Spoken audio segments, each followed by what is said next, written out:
ಬಂದ್ 22ನೇ ತಾರೀಕು ಇಡೀ ಕರ್ನಾಟಕದ ಪ್ರತಿ ಜಿಲ್ಲೆಗಳು ಬಂದ್. 22ನೇ ತಾರೀಕು ಇಡೀ ಮೂಲೆ ಮೂಲೆ ಬಂದ್.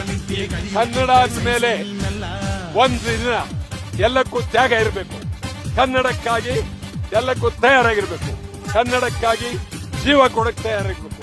ಕನ್ನಡಕ್ಕಾಗಿ ಕರ್ನಾಟಕ ಬಂದ್ ಅಂದ್ರೆ ಪ್ರಧಾನಮಂತ್ರಿ ಗೊತ್ತಾಗುತ್ತೆ. ಕರ್ನಾಟಕ ಬಂದ್ ಅಂದ್ರೆ ರಾಷ್ಟ್ರಪತಿ ಗೊತ್ತಾಗುತ್ತೆ. ಕರ್ನಾಟಕ ಬಂದ್ ಅಂದ್ರೆ ಡೆಲ್ಲಿ ಗೊತ್ತಾಗುತ್ತೆ. ಕರ್ನಾಟಕ ಬಂದ್ ಅಂದ್ರೆ ಇಡೀ ಮಾಧ್ಯಮ ಬೀದಿಲಿರ್ತಾರೆ. ಕರ್ನಾಟಕಕ್ಕೋಸ್ಕರ ಎಲ್ಲರೂ ತ್ಯಾಗ ಮಾಡಬೇಕು. ಎಲ್ಲರೂ ತ್ಯಾಗ ಮಾಡಬೇಕು. ಕನ್ನಡಿಗರೆಲ್ಲ ಬೀದಿಗೆ ಬರಬೇಕು. ಬೇರೆ ಮಾತು ಇಲ್ವೇ ಇಲ್ಲ. ಯಾರೋ ಆಕಾಶ ಭೂಮಿಗಳನ್ನು ಚೇಂಜ್ ಮಾಡಲ್ಲ. ಬಂದ್ ಬಂದ್ 22 ಬಂದ್ ಬಂದ್. ಯಾರಿಗೋಸ್ಕರ? ನನಗೋಸ್ಕರ.